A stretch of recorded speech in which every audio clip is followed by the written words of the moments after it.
이 영상에서는 다음 주에 주가가 오를 수 있을지 떨어질지 한번 살펴보겠습니다. 이번 주 금요일은 전체적으로 증시가 하락해서 마감을 했습니다. 오늘 상승한 섹터가 하나도 없었습니다. 전체적인 섹터가 하락을 했고 일주일로 보면 기술주들이 가장 많이 올랐어요. 2% 상승했는데 에너지, 금융, 시장 전체적으로 상승을 했었죠. 그래서 금요일은 이렇게 마이너스로 끝났지만 일주일로 봤을 때는 초록초록한 크리스마스 주였습니다. 이번 주 월요일, 화요일 산타랠리가 있었죠. 산타랠리 주간은 다음 주까지 진행될 예정입니다. 참고로 이 주간에 무조건 상승하는 건 아니고 평균적으로 그 산타랠리 주간에는 상승했었고요. 오늘 증시 중에서 좀 특이했던 부분은 나스닥이 오늘 마이너스 2% 가까이 떨어졌다가 장 마감하기 10분 정도 전부터 매수가 들어왔습니다. 그래서 거의 0.5% 정도를 말아 올렸고 장 끝나기 전에 매수가 들어왔다는 것은 그래도 좀 긍정적으로 해석할 수 있는 게 다음 주가 시작하기 전에 미리 매수해 놓는 게 좀 보인 겁니다. 그래서 매수 심리가 좀 있다고 볼 수 있어요. 그래서 이 영상에서는 다음 주에 주가가 오를 수 있을지 떨어질지 한번 살펴보겠습니다. 우선 말씀드렸다시피 긍정적으로 해석할 수 있는 거는 장 마감 직전에 매수세가 강하게 들어왔다는 거고 다음 주 일정을 살펴보면 큰 경제 지표는 없습니다.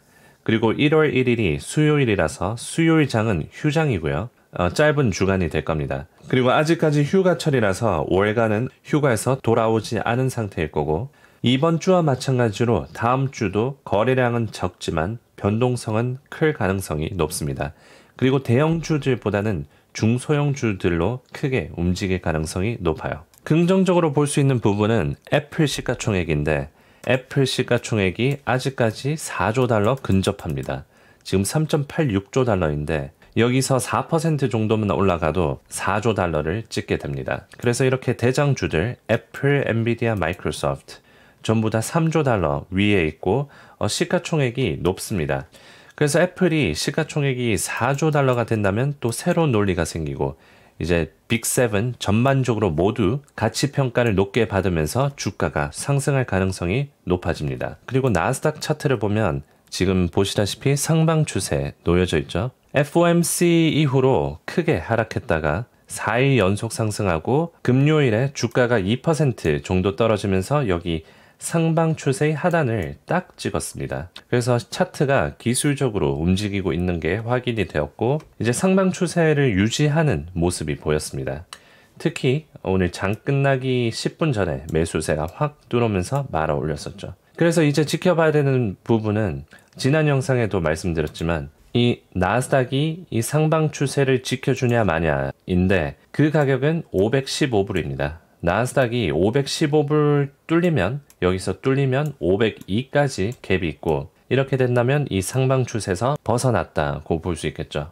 그러면 이제 하방 추세로 돌아설 수 있는 그런 차트가 만들어집니다. 그런데 금요일에 매수세가 들어오면서 이렇게 들어올렸죠. 그래서 이 상승 추세가 유지되고 있다고 보실 수 있습니다. 그래서 금요일 주가가 크게 하락을 했었던 거는 단순 조정 정도라고 볼 수 있지 하방 추세로 진입하는 이 상방 추세가 꺾이는 그런 하락은 아니었다라고 볼 수 있습니다.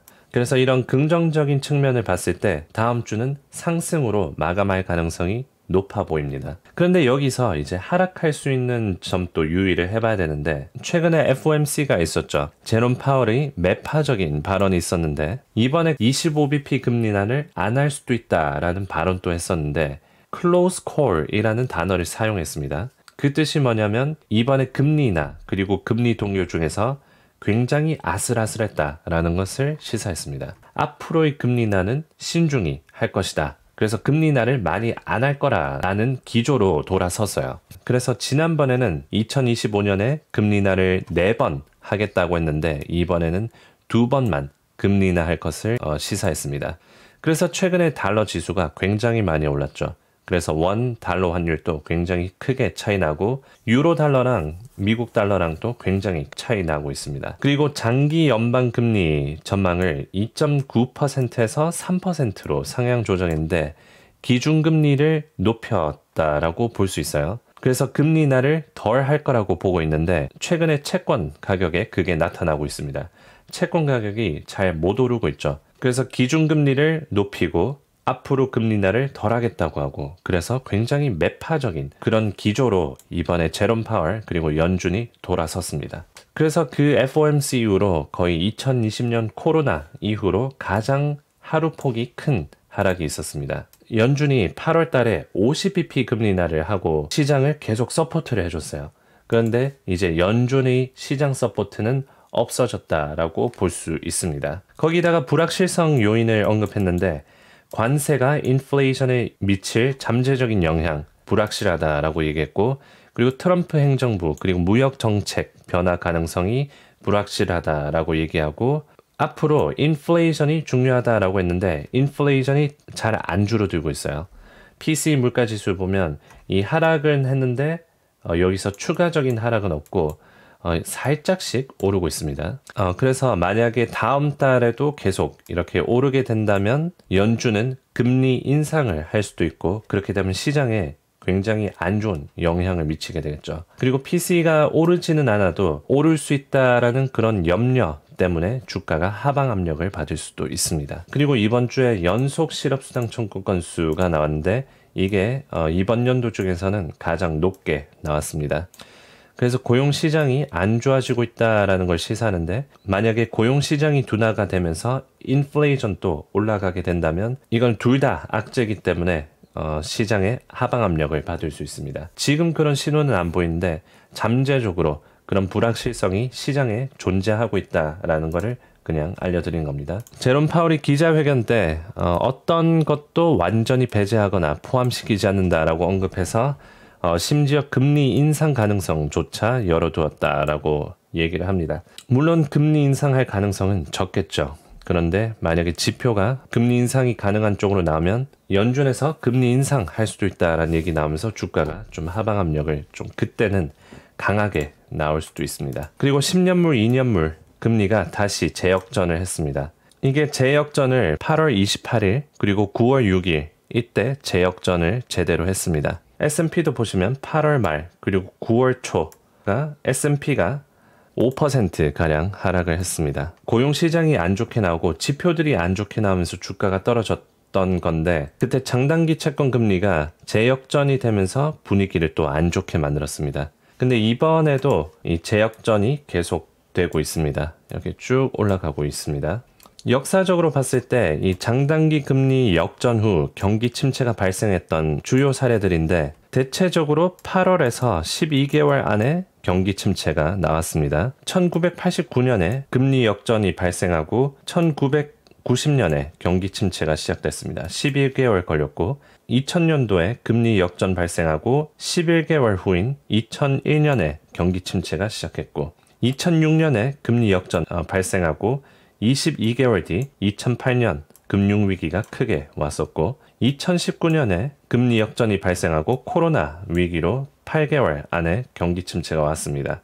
장단기 금리 차이 역전은 역사적으로 경기 침체의 강력한 선행지표로 여겨왔고, 그래서 특히 2년물, 10년물이 신뢰할 수 있는 경기 침체로 간주되고 있습니다. 시차가 8개월에서 22개월인 거를 보면 2년 뒤 경기 침체가 올 수 있고 3년 뒤에 올 수도 있고 하긴 하지만, 투자자 심리적으로는 다시 이 부분 장단기 금리 차이가 재역전이 됐다는 것은 이제 22개월 안에는 경기 침체가 올 가능성이 높다라고 보는 투자자들이 이제 많이 생기기 시작하겠죠. 그런데 지금으로서는 지정학적 이슈도 없고 외부적인 충격도 없고 미국 경제는 강합니다. 그런데 앞으로 그 불확실성, 트럼프의 관세 정책, 정치적인 요소들로 인해서 글로벌 시장이 약해지고, 예를 들어서 미국이 중국에 관세를 크게 하기 시작하고, 그럼 중국 경제가 안 좋아지면 글로벌 경제도 같이 안 좋아지고, 미국이 상대적으로 강할 수는 있겠죠.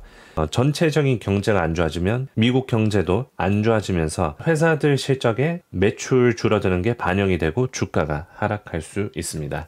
자, 그래서 오늘 영상을 요약해드리자면 다음 주는 상승할 가능성이 높아 보입니다. 단기적으로는 산타랠리 기간 동안에는 좀 상승하는 분위기가 좀 나고 있지만 2, 3주 전보다는 시장에 불안 요소들이 여러 가지 나왔습니다. 연준의 매파적인 발언, 인플레이션을 잡기 위해서 부양을 안 해줄 수 있다라는 것을 시사하면서 앞으로 주가가 떨어져도 방어를 할 수 있는 힘이 딸리게 되었습니다.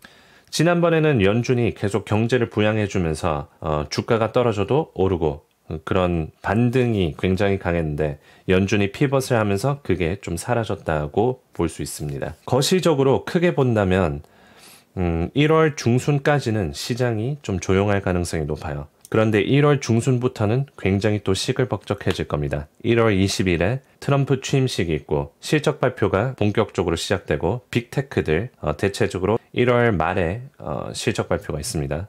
그리고 FOMC도 있고 물가지수도 나오고 그래서 1월 중순 이후로는 굉장히 바빠질 예정입니다. 그 전까지는 시장은 전반적으로 조용하고 이 산타랠리가 계속 이어지는 분위기가 나오고 있습니다.